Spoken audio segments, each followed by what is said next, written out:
Bien, soy Edgar, estamos con José, nuevamente acá en Ayacucho, que vive en Lima, para conversar un poco sobre la estética, acá en el café del Centro Cultural de San Cristóbal.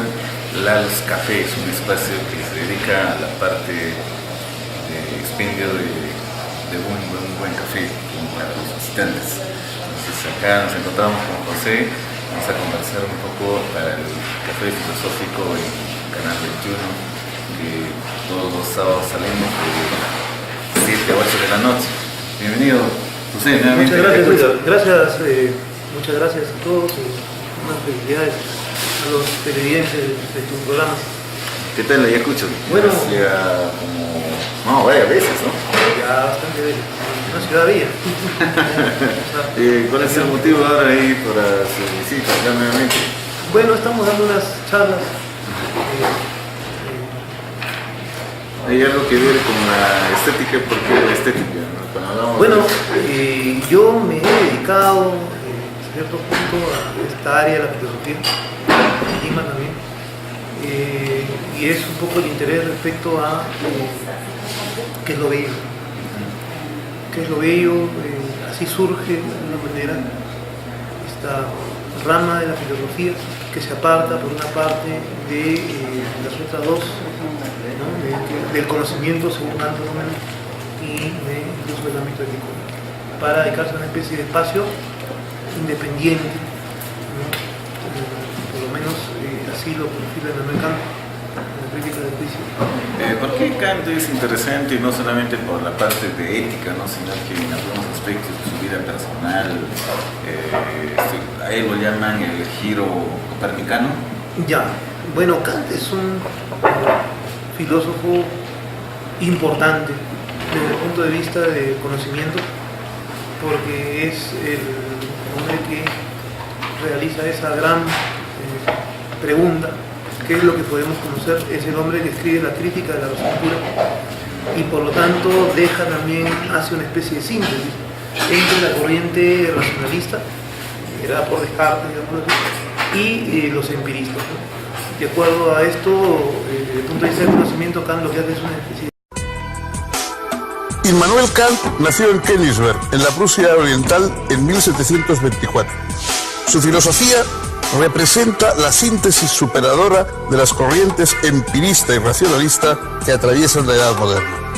Entendió que la filosofía debía responder a tres preguntas básicas: ¿qué puedo conocer? ¿Qué debo hacer? ¿Y qué me es permitido esperar? Consideró que la metafísica es imposible como saber, pero irrenunciable como inquietud humana.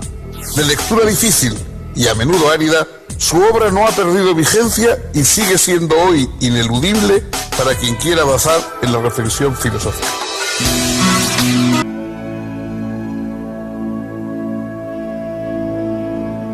Immanuel Kant era de origen humilde.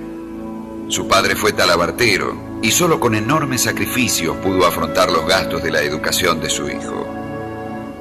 Pero Immanuel mostró enormes condiciones intelectuales y no tardó en encontrar benefactores que le permitieran continuar sus estudios en los niveles superiores.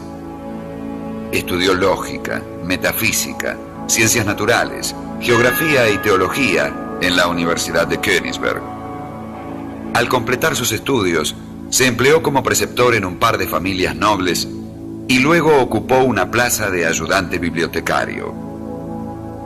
Para esa época ya había escrito algunos textos que le fueron dando prestigio académico. Dictó un número enorme de cursos acerca de materias muy variadas. Era un profesor excelente, además de un lector voraz y apasionado. Sus escritos siguieron apareciendo y llamando la atención. En 1770 fue nombrado finalmente profesor ordinario de lógica y metafísica. 2 veces estuvo a punto de casarse, pero en ambos casos desistió a último momento. Gustaba decir que casarse era bueno y no casarse mejor. Temía que la vida matrimonial fuese causa de distracciones y quería dedicar todas sus fuerzas a la construcción de su obra. Su intensa actividad lo obligó a organizar cuidadosamente el horario de su jornada. Era un hombre metódico y de hábitos extremadamente rutinarios. En su cátedra, Kant exponía la sistematización oficial de la filosofía de su época. Sin embargo, estaba ya elaborando su propio sistema. Cuando comenzó creyó que la redacción le insumiría unos 3 meses, pero trabajó en ello durante 11 años. La obra se publicó en 1781. Su título era Crítica de la razón pura.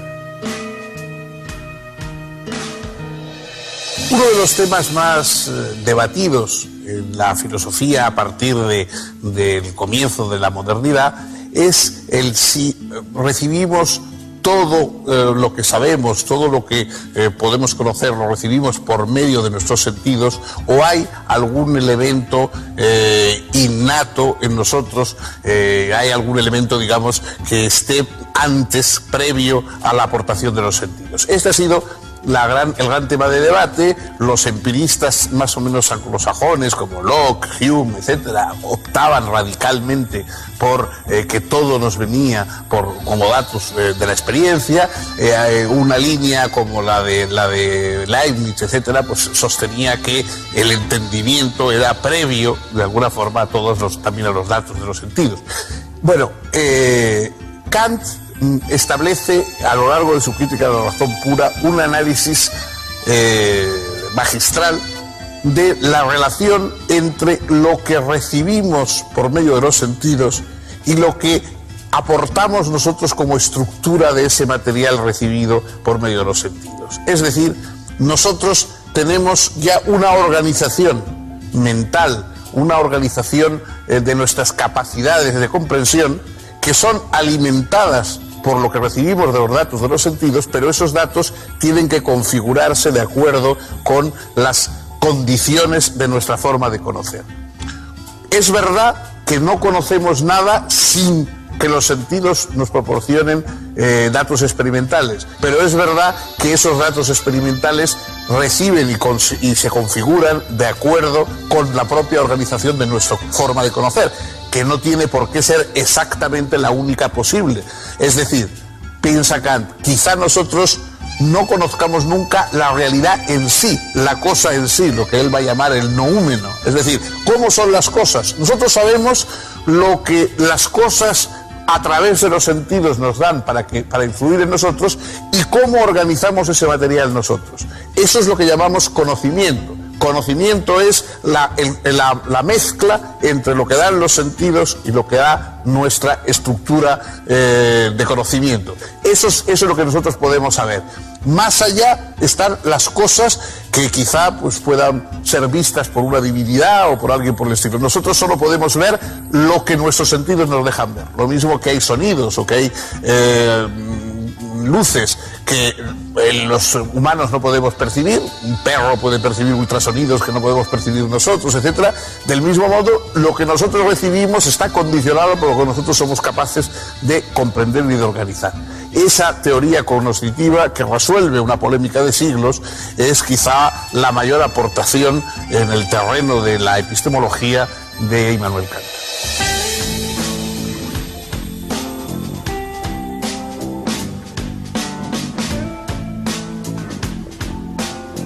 En la Crítica de la razón pura, Kant investigó si era posible y cómo el conocimiento matemático, físico y metafísico, en tanto conocimiento con pretensión de universalidad y necesidad.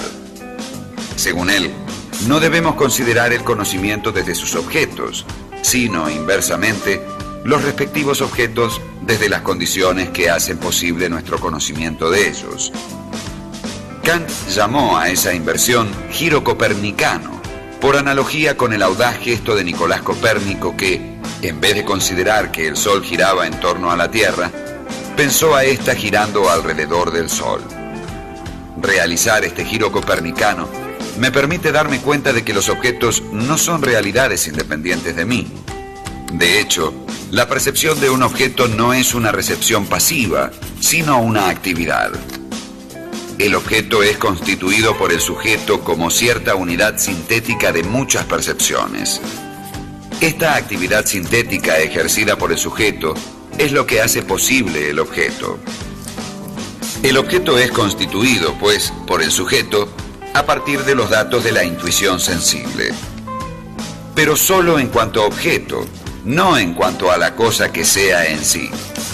Por eso, Kant introduce la distinción entre fenómeno y noumeno. Fenómeno es la cosa en cuanto a objeto para un sujeto. Noumeno es la cosa considerada en sí misma, sin relación con ningún sujeto. Solo lo que es fenómeno puede ser objeto de conocimiento científico. Ahora bien, los presuntos objetos de la metafísica, el alma, el mundo y Dios, no son fenómenos de nuestra experiencia, puesto que no se apoyan en intuición sensible alguna.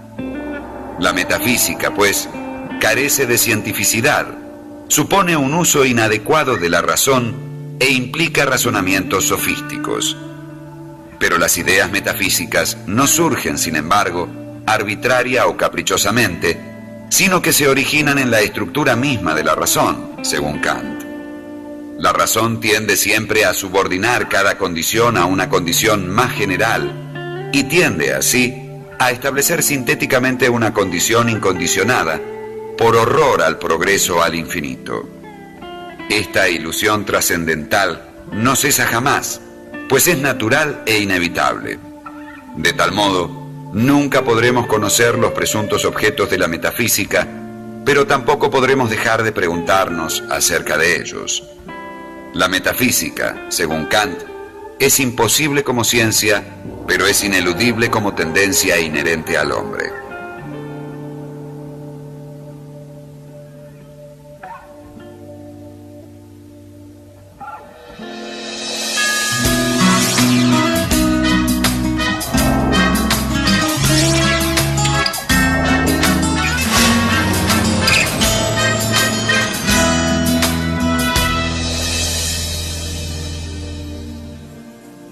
Además de su teoría del conocimiento, Kant centró sus estudios también en una doctrina de la moral, en estudiar la moral humana y en buscar cuál es el núcleo esencial de la moral humana. La moral está relacionada con la acción, con la actividad. Nosotros no somos dueños de todas las consecuencias de nuestras acciones, es decir, estamos viendo permanentemente que hacemos cosas cuyos resultados son opuestos o por lo menos diferentes a lo que habíamos buscado. Entonces eso nos puede inhibir y decir, bueno, ¿para qué voy a intentar yo realizar tal o cual cosa si luego sus resultados van a ser muy distintos? Kant piensa que lo práctico y lo verdaderamente moral en cada uno de nosotros es la buena voluntad. Lo único que nosotros no podemos renunciar es a tener buena voluntad. Es decir, si yo actúo con buena voluntad, sean cuales sean las consecuencias, nadie me puede reprochar moralmente nada. Pero ¿en qué se basa la buena voluntad moral? Toda la moral está formada por imperativos, es decir, por órdenes. Hay que hacer esto, hay que hacer aquello, hay que evitar aquello o hay que no hacer aquello otro. Estos imperativos están en toda nuestra vida. Constantemente estamos dándonos órdenes, digamos, a nosotros mismos de acuerdo con lo que queremos hacer. Hay imperativos, digamos, condicionales, es decir, de acuerdo a algún proyecto, algún objetivo que tenemos. Si yo quiero coger un avión que sale muy temprano, debo levantarme temprano. Entonces, el imperativo es que debo levantarme temprano si quiero tomar ese avión, si no, no hace falta que me levante. Lo verdaderamente moral serían unos imperativos que no estuvieran condicionados por nada más que porque somos seres humanos. Que nuestra condición humana condicionase, obligase a determinados imperativos. todos. Y este imperativo entonces que todos deberíamos asumir solo por ser humanos, es decir, por ser racionales, Kant lo expresa de varias maneras, pero el conjunto, el centro, es que cada uno de nosotros actúe de acuerdo con una máxima que pueda desear que se convierta en ley universal para todos. Es decir, que si yo voy a actuar de un modo, pueda decir, ojalá todo el mundo puesto en estas condiciones actuase de esta misma manera que voy a actuar yo. ¿Qué quiere decir eso? Que así obtendremos que todos somos fines, que todos somos objetivos y no simplemente instrumentos en manos de otros. Si yo, cuando voy a hablar a alguien, digo la verdad, puedo decir tranquilamente, deseo que todos los seres humanos en mismas condiciones digan la verdad. Si miento, no puedo convertir ese principio en ley universal, porque yo no quiero que me mientan a mí. Yo deseo mentir para obtener una ventaja, pero no deseo que los demás puestos en esas mismas circunstancias me mientan, porque si no el lenguaje sería imposible.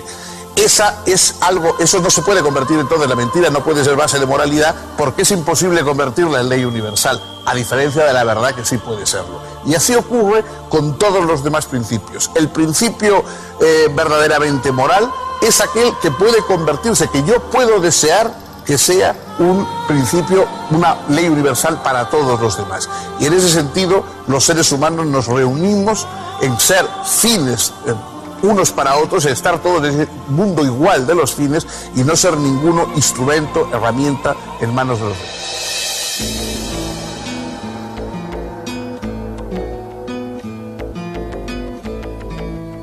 Mostrando una inmensa vitalidad intelectual, Kant publicó en pocos años una serie de escritos importantes. Los prolegómenos a toda metafísica futura en 1783. La fundamentación a la metafísica de las costumbres en 1785. Los primeros principios metafísicos de la ciencia natural en 1786. Y la crítica de la razón práctica en 1788. En esta, Kant se propuso fundar una ética racional y autónoma que se apoyase solamente en la razón y que no dependiera de inclinaciones subjetivas. En este sentido, lo primero que Kant descubrió es que no hay prácticamente nada que pueda ser llamado bueno absolutamente, a no ser una buena voluntad. Y solo es buena una voluntad que actúa por respeto al deber. Kant desarrolló sus ideas éticas como el resultado lógico de su creencia en la libertad fundamental del individuo. No consideraba esta libertad como una libertad no sometida a leyes, sino más bien como la libertad del gobierno de sí mismo, la libertad para obedecer en conciencia las leyes del universo, tal como se revelan por la razón. En 1790 publicó la tercera de sus críticas, la crítica del juicio o crítica de la facultad de juzgar, obra en la que analizó la facultad racional de subsumir lo particular en lo general y hallar lo general en lo particular. Se ocupó allí de estudiar el juicio estético y el juicio teleológico. En 1793, Kant hizo conocer su obra La religión dentro de los límites de la mera razón, que le valió una amonestación por parte del emperador prusiano Federico Guillermo en persona.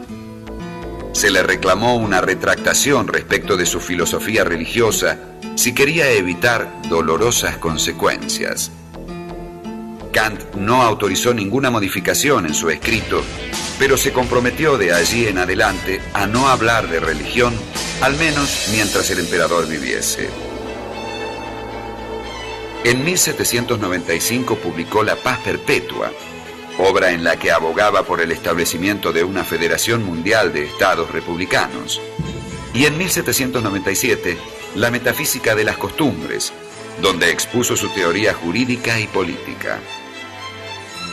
Kant creía que el bienestar de cada individuo debía ser considerado en sentido estricto como un fin en sí mismo, y que el mundo habría de progresar hacia una sociedad donde la razón obligaría a todo legislador a crear sus leyes de tal manera que pudieran haber nacido de la voluntad única de un pueblo entero y a considerar todo sujeto, en la medida en que desea ser un ciudadano, partiendo del principio de si ha estado de acuerdo con esta voluntad. En 1798, Al haber fallecido Federico Guillermo y ocupar el trono su hijo Federico Guillermo II, Kant se sintió liberado del compromiso asumido respecto de sus opiniones religiosas y publicó El conflicto de las facultades, en el que estudiaba los límites mutuos de las ciencias y la relación entre la filosofía y la teología. Poco tiempo después, el 12 de febrero de 1804, mientras seguía trabajando en una reformulación de su filosofía, Immanuel Kant falleció en la ciudad que tanto amaba y en la que vivió toda su vida.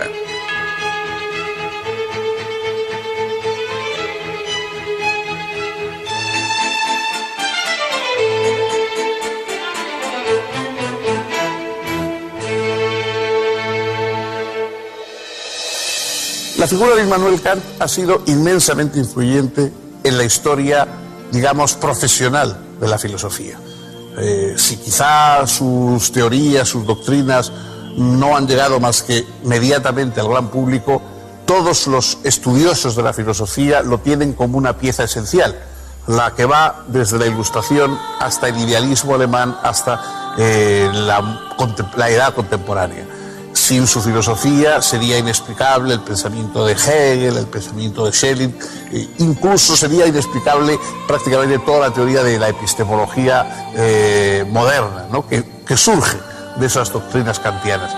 También el principio de la moralidad, esa idea de la buena voluntad, de la máxima universal para todos, es decir, esa búsqueda del mecanismo formal de la moral, no de los contenidos, sino de cómo tiene que ser una fórmula para que pueda ser aceptada moralmente, ¿no? Que es lo que busca Kant. ¿Qué tipo de fórmula puede ser aceptada como principio moral? Eso sigue estando en todos los debates éticos, en todos los debates morales. Ese logro sigue estando vivo y activo. Pero hay más, porque Kant, aparte de esas obras tan abstractas, escribió opúsculos centrados en temas muy concretos. Por ejemplo, su estudio sobre la paz perpetua. Es decir, sobre la idea de cómo pueden los países alcanzar un equilibrio de paz. Y entonces cómo prefigura la idea de una alianza de naciones, de una alianza internacional, en la cual cada uno de los países renunciara a parte de su soberanía para poder en conjunto vivir en armonía y en paz. En fin, hay una serie de temas, hoy por ejemplo, cosas como las Naciones Unidas y como grandes instituciones internacionales responden a principios kantianos.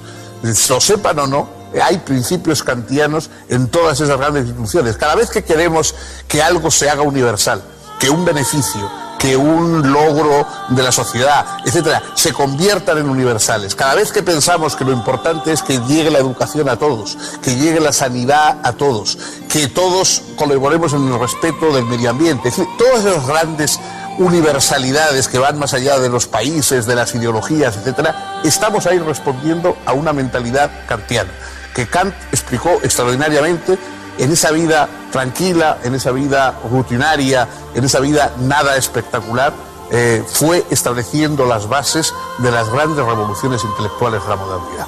Síntesis, ¿no? Y tanto racionalistas han tenido razón en una parte, pero también los empiristas han tenido razón, ¿no? Entonces lo que él hace es una suerte de nueva filosofía en el ámbito del conocimiento, que es poner, digamos, en su lugar las cosas y delimitar hasta dónde podemos conocer, ¿no? Eso es lo que dicen, por ejemplo, cuando alguien pasa por la ventana, tira de la luna el vidrio con una piedra, lo destruye, y Kant viene a marchar así con un esquema bien establecido, una filosofía totalmente distinta, ¿no?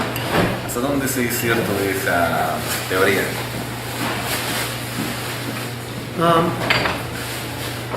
Yo no diría que es un parche simple, en todo caso yo diría que más bien Kant es un vidriero y trae una luna nueva. Más o menos, sí, efectivamente, ¿no? Es una luna nueva ya bien compacta, sí.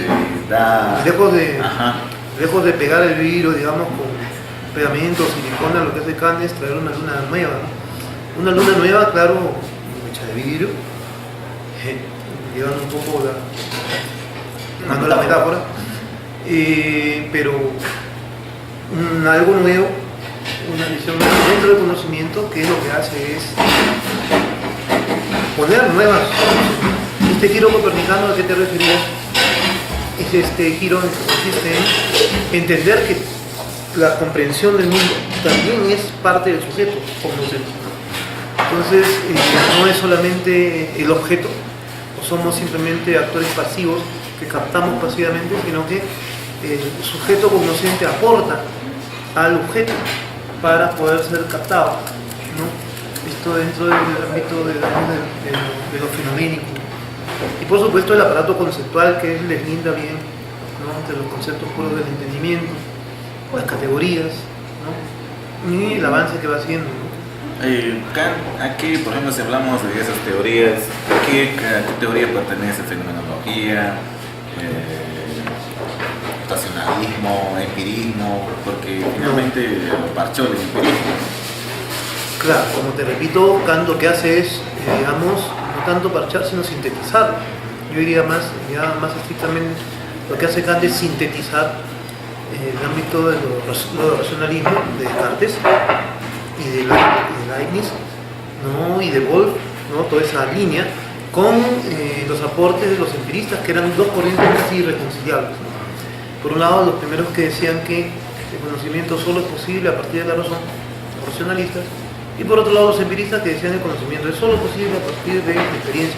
Kant viene y dice, no, ambos tienen parte de razón, y lo que vamos a tratar de hacer es colocar en orden, ordenar la casa, ¿no? Entonces dice, bueno, se requiere los sentidos, se requiere la experiencia en el ámbito fenoménico, ¿no? Pero hay un aparato conceptual que va a dar forma, digamos, a todos estos aportes de los sentidos y de la experiencia, ¿no? Entonces, hasta acá, digamos, hasta el concepto puro del entendimiento y las categorías, él va a dejar en constancia que hay, digamos, un conocimiento certero. Cuando ya se va avanzando en el ámbito de la metafísica, entra ya el ámbito numénico, ¿no? Y en el ámbito numénico es donde ya empieza Kant a decir, bueno, esto se puede intuir por la razón, pero no se puede conocer a ciencia cierta. Dios, libertad, inmortalidad, no son ideas, digamos, que no se pueden conocer como se podrían conocer, por ejemplo, la mesa que tenemos allá o la cámara que nos está grabando, ¿no? Pero la razón nos intuye, digamos. Ese es el conocimiento que lo llama conocimiento intuitivo. Porque eso no Hay es un una, aspecto es intuitivo. No Hay es una una intuición simple, lo que nosotros podemos conocer. Yo intuyo. No lo es. No, bueno, en el ámbito kantiano, en realidad las palabras toman, digamos, un significado específico, ¿no? Ese es el problema, ¿no? Porque Kant viene, para leer a Kant hay un diccionario especial.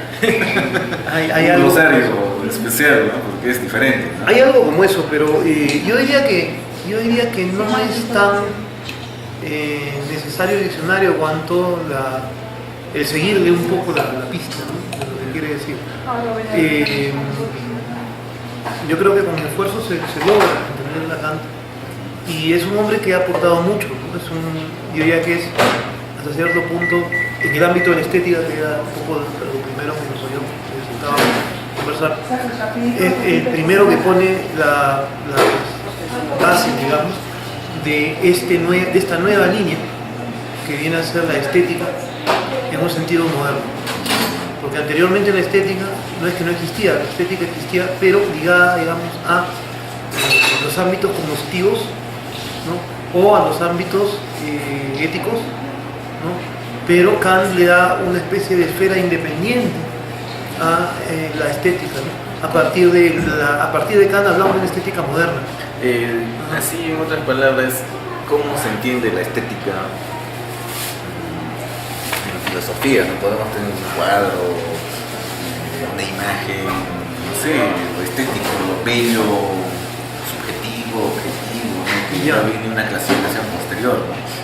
Sí, bueno, en el caso kantiano hay, digamos, una situación sumamente especial. Para que esto se pueda dar, para que esta situación de la estética se desligada, intenta desligarse, desligada para él de conocimiento y desligada para él del aspecto ético, hay una situación en la cual tiene un carácter subjetivo, pero al mismo tiempo ligado al absoluto, que intenta ir hacia lo absoluto. Claro, hay que hacer una serie de cortes, digamos, finos ahí, para poder un poco entender la posición kantiana, ¿no? Porque uno podría pensar cómo es posible que aspire universalidad y sin embargo es subjetivo. Ajá. ¿no? Eso es una primera contradicción que a primera vista parece saltar ante la estética kantiana. Pero más allá de esto es un poco lo que Kant separa en realidad del aspecto incluso psicológico para ubicar la estética dentro de un aspecto que llama trascendental, ¿no? Mediante lo que llama además el juicio de gusto, ¿no? El juicio de gusto es un juicio especial que según Kant no es un juicio de conocimiento, tampoco es un juicio de moral o ética, ¿no? Sino más bien es un juicio que está un poco en el medio entre estos dos juicios, ¿no? Y es un juicio para el goce del ser humano, ¿no? Ahí es subjetivo, ¿no? Es subjetivo, pero Claro. al mismo tiempo, según Kant, Es objetivo. claro, aspira a universalidad y a una objetividad. Claro, porque cuando tú ves un cuadro bello, lo disfrutas, lo subjetivizas, pero hay una persona que va y ve el mismo cuadro y su opinión es distinta. Entonces ahí sería el problema de la subjetividad y la objetividad de la belleza o de la estética, ¿no? Claro, se ha dicho que de gustos y colores no han escrito los autores, lo cual es falso. Debe existir porque no tendría sentido, ¿no? Porque muchos han escrito en realidad sobre esto. Ajá. Y si uno se ciñe un poco a la experiencia, ¿no? Desde el punto de vista de los especialistas, hay un conocimiento, digamos, basado en la experiencia, pero hasta qué punto podemos decir que esto es trascendental. Claro, ahí viene la cuestión. Kant dice que sí lo es, ¿no? Pero hay los Hume, por ejemplo, que es un filósofo empirista, plantea esto también del ámbito de un sentido interno, ¿no? Que también Kant va a volver sobre eso, ¿no? Es decir, el sentido interno para lo estético. Pero ese tema del trascendentalismo, Kant, más o menos, ¿a qué se refiere específicamente? ¿No? Porque hay varias formas de trascendentalismo, ¿no? Porque también los cristianos hablan del trascendente, ¿no? Nietzsche hablaba de alguna forma del trascendente cristiano, ¿no? Entonces, ¿a qué se refiere Kant cuando dice la trascendencia? Más bien vamos a delegarlo un poco justamente del aspecto religioso, del aspecto... yo diría que está más cerca de Nietzsche, curiosamente, ¿no? Con lo lejos que está. Con Kant en realidad no tenemos un filósofo creyente, tenemos un filósofo hasta cierto punto que toma distancia de las religiones para situarse en un ámbito que podríamos decir del ser humano, ¿no? Un ámbito que aspira a una trascendentalidad, pero que es una trascendentalidad que no necesariamente está ligada a una religiosidad, ¿no? Aspira a una suerte de absoluto, pero es un absoluto que no necesariamente está ligado a... Te doy el caso, y bueno, aunque claro, hay límites bastante cercanos, es difícil a veces ponerlos, porque tal mismo el ejemplo, cuando por ejemplo caminamos por el bosque y encontramos una flor, ¿no? Y él encuentra bella en la naturaleza, esa flor que es bella, dice, me place para mi subjetividad, ¿no? Y en realidad es un juicio que aspira a una especie de universalidad, porque yo espero también que a los demás también guste, ¿no? Es una especie ¿no? Y es una suerte de cuestión que trasciende, va más allá de mí también para los demás. Hay como una especie de anhelo, ¿no? De plantear, porque no se dice esto es bello para mí, sino es bello simplemente. La decir es bello implícitamente que es bello universalmente. Eso es un poco lo escondido. Pero es un poco difícil, ¿no? Que es difícil. Es casi imposible, ¿no? Que un bello sea universal. Sí, claro. Bueno, claro, en la época de Kant no se hablaba de interculturalidad tampoco, ¿no?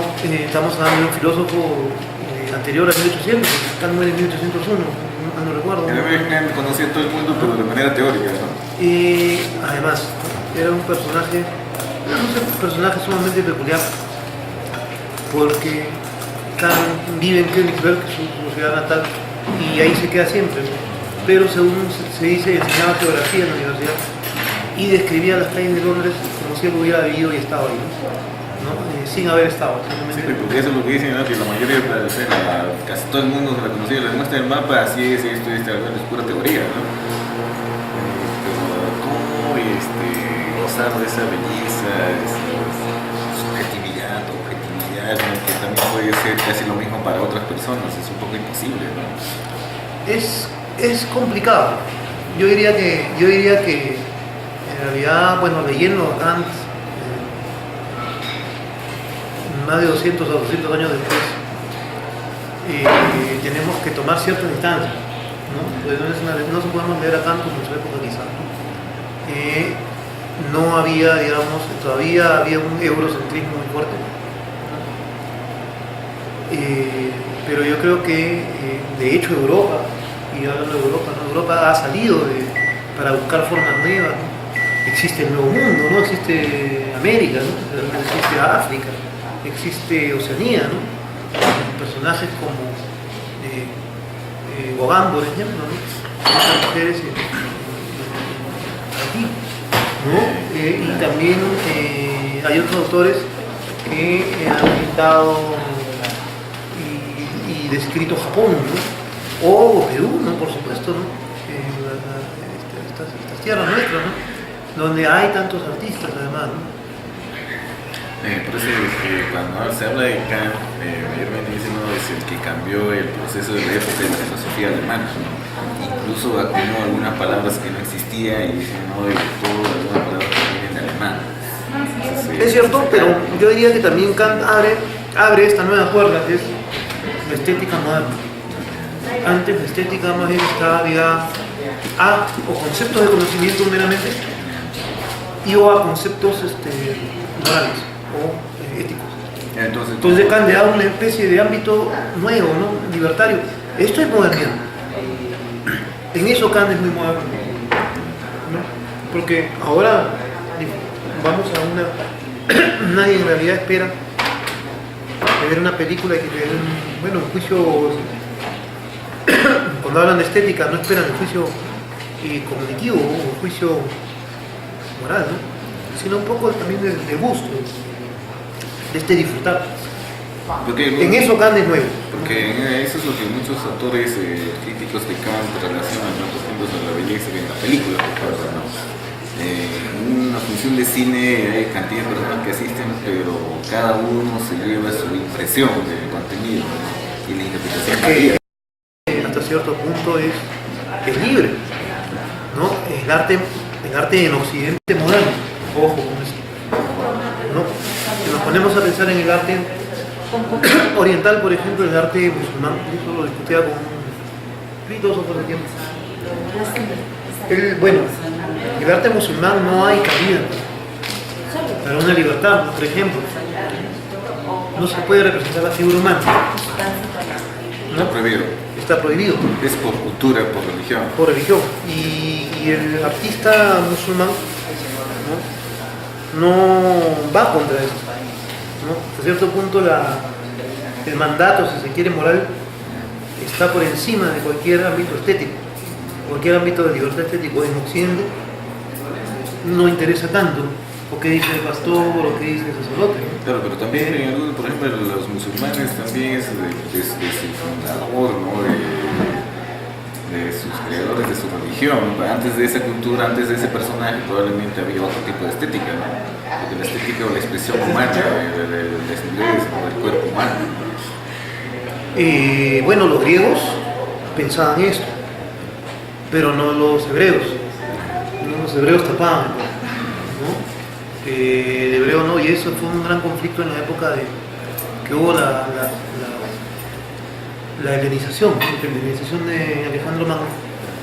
Cuando choca con el pueblo hebreo, va a chocar justamente porque los hebreos tenían la costumbre, por ejemplo, de tapar el cuerpo, de asistir a sus templos y de no comer chancho. En cambio, los griegos, que eran los vencedores en ese momento, que eran los, digamos, invasores, comían de todo y querían hacerle encima del templo de los hebreos un templo a Zeus, ¿no? Y ahí en los conflictos, es la gran guerra de los macabeos, ¿no? Entonces no todo. Entonces, claro, Grecia era libre, pero los hebreos no tenían esa idea.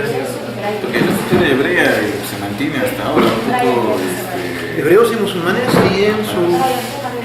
siguen sus mandatos religiosos, ¿no? Ya que, claro, en el caso de Israel, digamos, en el ámbito sionista, del Estado, digamos, respecto del Estado sí se aparta, o trata de apartarse de en ese sentido es un poco más occidental. Los musulmanes nos parece que hay un ámbito muy ligado a la religión, aunque habría que tomar eso con cuidado porque mucho de lo que nosotros tenemos también por acá es una interpretación, una visión que Occidente también nos vende de Oriente. Porque Tomar con ciertos cuidados. pero finalmente da la sensación de que nosotros somos libres culturalmente, estéticamente, ¿no? Pero para ellos nosotros tenemos exagerada libertad en eso, ¿no? Exagerada libertad, por supuesto. Claro. Claro, para un personaje de estos países.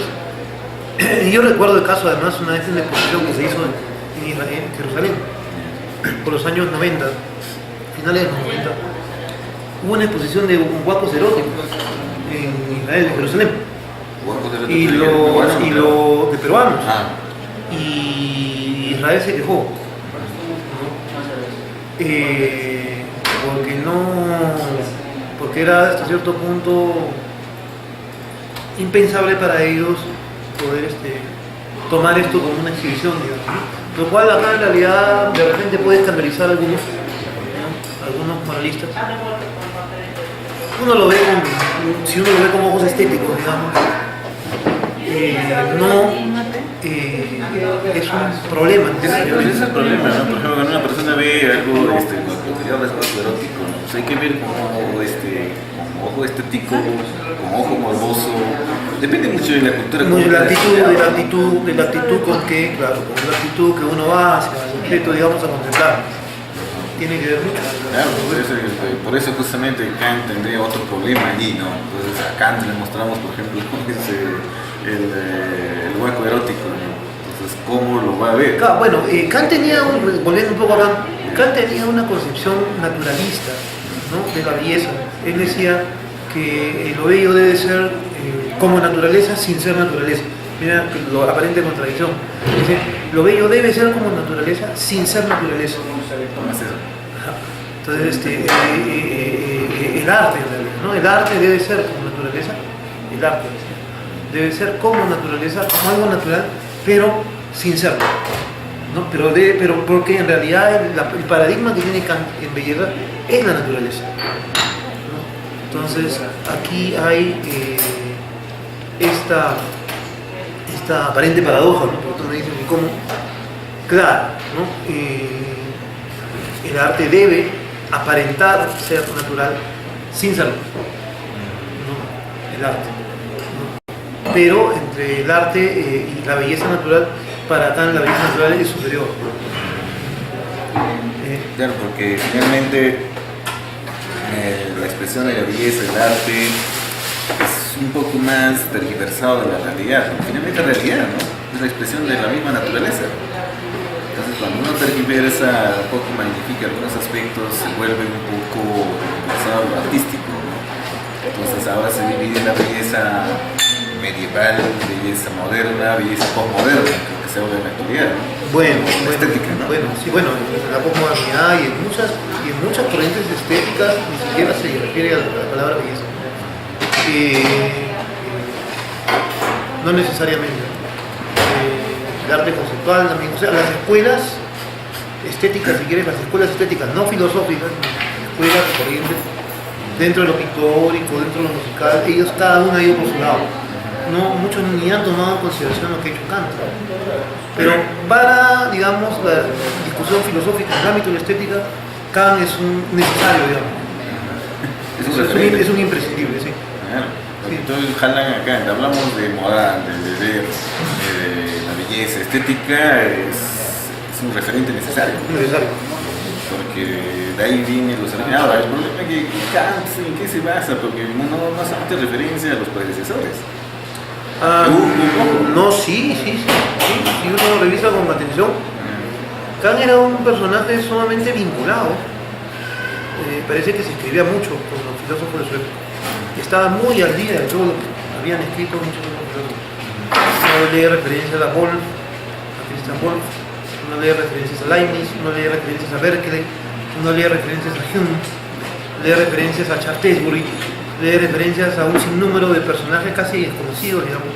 Pero así que Muchos, específicamente sí. una cita casi no lo toma en cuenta. A Hume un poquito.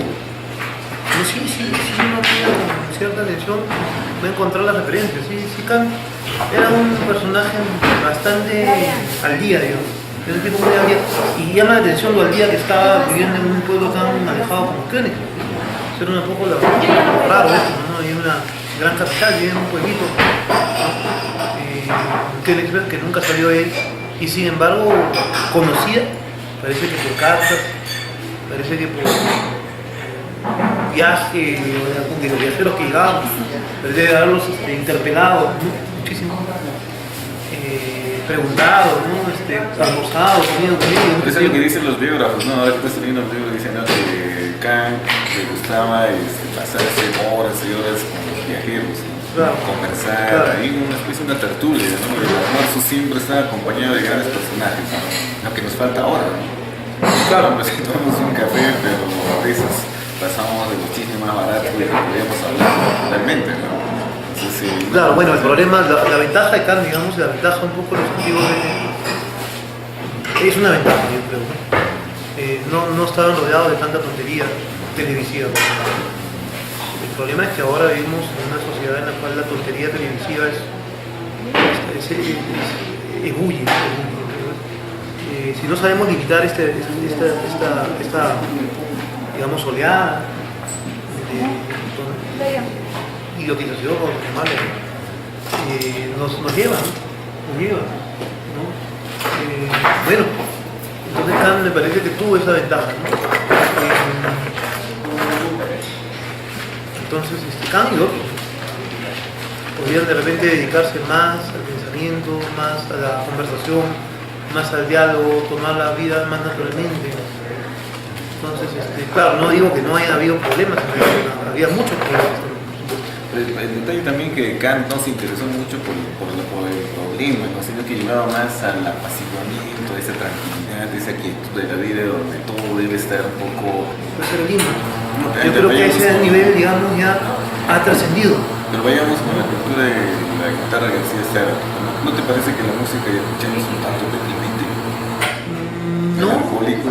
melancólica Estéticamente. quizá, pero no deprimente, ¿no? Yo diría melancólica sí, pero no deprimente. Más bien toca ciertas fibras del corazón, toca ciertas fibras del espíritu, digamos así, ¿no? Y conmueve, ¿no? Que es uno de los elementos también. Bueno, claro, la estética del arte también podríamos ver el elemento, por una parte, racional, si se quiere, y otra parte también emotivo. Yo creo que el ámbito estético, y esto creo que se aparta bastante de Kant. ¿Cuál sería lo correcto? Por ejemplo, en críticas de música. Debe ser una música racional, un poco... Hay dos tendencias en eso, por lo menos. Yo leí hace poco a Popper, y Popper planteaba una idea de arte racional. Para Popper, y en música lo puedes encontrar también, por ejemplo, cuando escuchas a Johann Sebastian Bach, ¿no? Autor alemán, tú puedes ahí encontrar lo que se llama las fugas, ¿no? Que es el canto a varias voces, los temas, cómo se desarrollan, y en realidad a veces parece que fuera matemática, ¿no? Sí, más o menos. Entonces es como un asunto Pitágoras. conceptual, ¿no? Entonces, claro que tiene también un emotivo, pero no tan fuerte, ¿no? Pero- Como si escucharan, por ejemplo, a Chopin con estos nocturnos, por ejemplo, ¿no? Que te llegan un poco al corazón, digamos, ¿no? O la guitarra de García Sara, te vamos a decir, ¿no? O la quena de, no sé, de Raymond Tevenot, o otro quenista, ¿no? Ricardo Silva, no sé.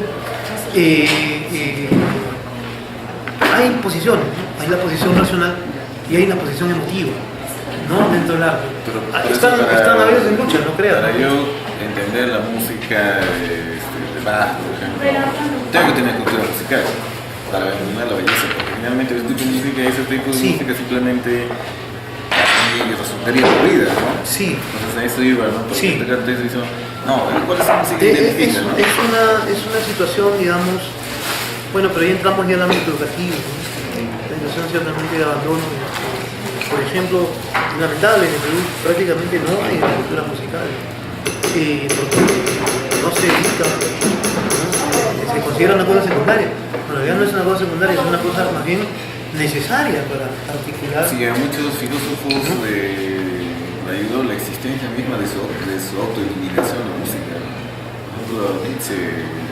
Bueno, Nietzsche era compositor también, Claro. ¿no? Nietzsche no solamente era filósofo, sino también era compositor. Es el caso del filósofo músico, ¿no? Para Schopenhauer, que es anterior a Nietzsche y un poco posterior a Kant, la música es importantísima. Lo mismo Nietzsche dice, sin la música la vida sería un error. Claro. Pero ahí mismo lleva también otra vida un poco el hedonismo, la música que tiene que ver, ¿no? Porque el músico es sinónimo de la vida un poco hedonista. No necesariamente. La mayor parte que sí. Creo que hay también un estereotipo.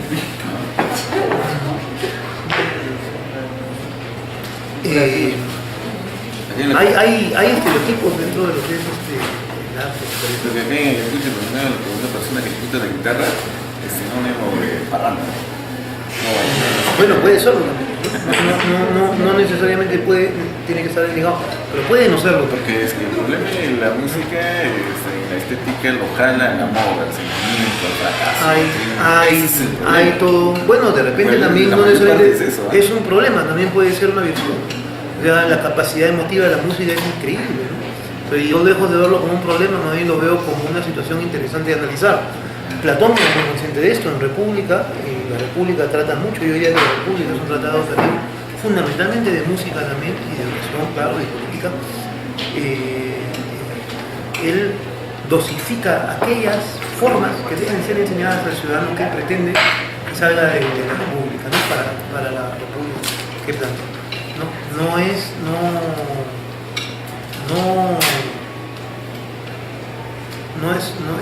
Platón está muy consciente que hay formas musicales que desvían. Y no olvidemos que formas musicales y poesía en esa época están muy ligadas. Platón, por otro lado, expulsa, o sea, más que expulsa o vota, invita a retirarse a los buenos poetas, ¿no? Le dice que vamos a premiarlo, pero en realidad nuestro estado austero no requiere poetas tan excesos. No hay ninguno que la República necesite, ¿no? Pero de igual forma estás privando su expresión artística, su expresión poética, ¿no? Claro, Platón era un censor, ¿no? Él delimita muy bien qué cosa es lo que tiene que darle al ciudadano para que el ciudadano tenga, digamos, un crecimiento importante para luego volverlo parte de la República de su entera. No es un filósofo que dice que democrático en el sentido que venga todo es posible. Yo creo que eso es un error, ¿no? Y acá tenemos, bueno, yo creo un gran error en ese sentido de decir, todo vale y dando a los chicos, bueno, cualquier música, y yo creo que eso es un error. Siempre tiene que haber un criterio ordenador, no de censura, un criterio ordenador como es lo mismo, ¿no? Hacia dónde quieres guiar, ¿no? Hacia donde tú les acostumbras. La cuestión es que no necesitas ejercer el pensamiento. La excesiva sensorialidad, el excesivo bonismo, como tú le llamas. Bueno, pues tú formas personas con este tipo de características. Pero también hay un interés de esa necesidad de que el hombre trabaja de lunes a viernes, en tu caso de lunes a sábado, que el único vacío de escape es el domingo y un desempleo. En la mayor parte, ¿eh? Bueno, ¿desde dónde me refugio? En mi caso personal no diría que sí. ¿Desde dónde me refugio? Bueno, el cultivo del arte, por ejemplo. Sí, pero muy poca gente se dedica al cultivo del arte, ¿no? Por Yo ejemplo, te preguntaría por qué, porque simplemente no hay, en realidad, no han creado los valores necesarios para que esto sea importante. Si esto se hiciera importante, esta cuestión cambiaría y elevaríamos el nivel de la sociedad en la que vivimos, ¿no? Cuestión educativa también. claro, porque educativa y a la vez práctica, ¿no? si no practiques, ¿no? Y quieres o no influyes en ese tipo de cultura, a veces esa belleza es diversa, ¿no? Entonces para mí lo bello es esto, pero para el otro lo bello es distinto, ¿no? De ahí empieza el subjetivismo de la belleza, es estética. Cada uno empieza a interpretar lo que es correcto. Entonces educas a tus hijos, educas en tu colegio de acuerdo a un estereotipo que a ti te han formado. Bueno, De todas maneras chocas con lo otro y peor todavía chocas con la belleza de supuestamente de los países que más o menos conviven en el sentido de la belleza, ¿no? Por ejemplo, los países poderosos, ¿no? Que tienen una cultura distinta, ¿no? mira, yo diría que hay todo de todo. El problema justamente es a veces que el aspecto comercial es el que termina ganando, ¿no? Los géneros en general ya encuentran de todo tipo de candidaturas, todo tipo de propuestas, pero generalmente las propuestas que implican a veces hacer uso de la cabeza con más énfasis o que implican más trabajo con su cual son dejadas de lado por propuestas populistas, de letras muy fáciles o de ritmos muy sencillos, ¿no? Que más alienan que otra cosa, ¿no? Pero en todos los países encuentras algo, digamos, bueno o propuestas buenas. Generalmente esas no suelen llegar, ¿no? Porque no son rentables, no son comercializables, ¿no? Pero en todos lados hay, yo pienso, cosas que podrían ser muy útiles educativamente hablando, pero que no son las que más se dicen. También el problema, por ejemplo, en la educación, la belleza estética que entona el mismo nacional todos los lunes. Bueno. Es una forma de Ya interpretar. es un tema que nos llevaría más lejos todavía. Que era convertido en un autómata, ¿no? Claro, bueno, ya eso es que han saturado, yo diría, la forma. Cuando tú saturas un elemento, lo destruyes y ya no significa nada.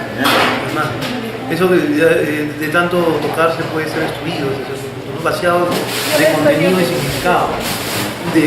Por machaque, dale todo el tiempo, lo vacías ya no significa nada. Entonces, como tú dices un poco, la persona abre la boca y automáticamente dice cosas que ni siente ni le interesan. Pero eso, digamos, es por un exceso, digamos, de formalismo, digamos, que bueno, implica, digamos, entrar ya al tema educativo. Pero es lo mismo, ¿no? Porque la belleza y la estética tanto impones una sola estética, belleza, arte, que satura, ¿no? Llega a la saciedad, al cansancio, y es novedoso.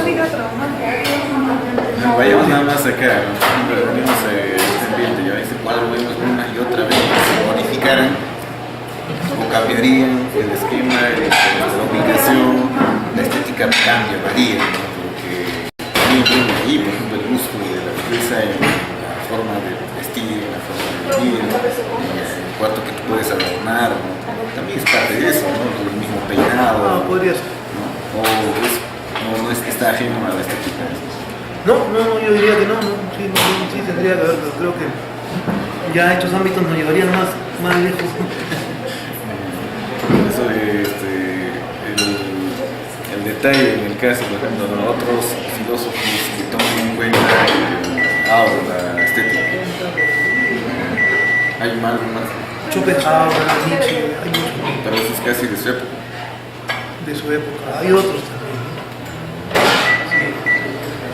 Eso es la estética del arte, la belleza, que es una disciplina de la filosofía que han dejado de lado en el proceso de la educación. Entonces, ¿cuál sería la recomendación, la sugerencia que podemos hacer para valorar la estética? Volver a darle importancia al ámbito pictórico, volver a darle importancia al ámbito musical, volver a darle importancia a la creatividad de los muchachos, chicas, en los colegios, promocionar, promover, esta cosa muy centrada en la educación pre-universitaria, y eso es un error, ¿no?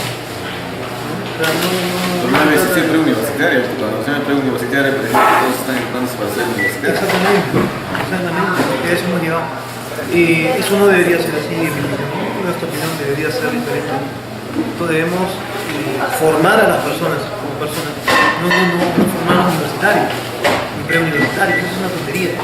Pero bueno, es comercialmente que se ha, digamos, venido dando las cosas y es lo que más importa a la gente. Muy bien.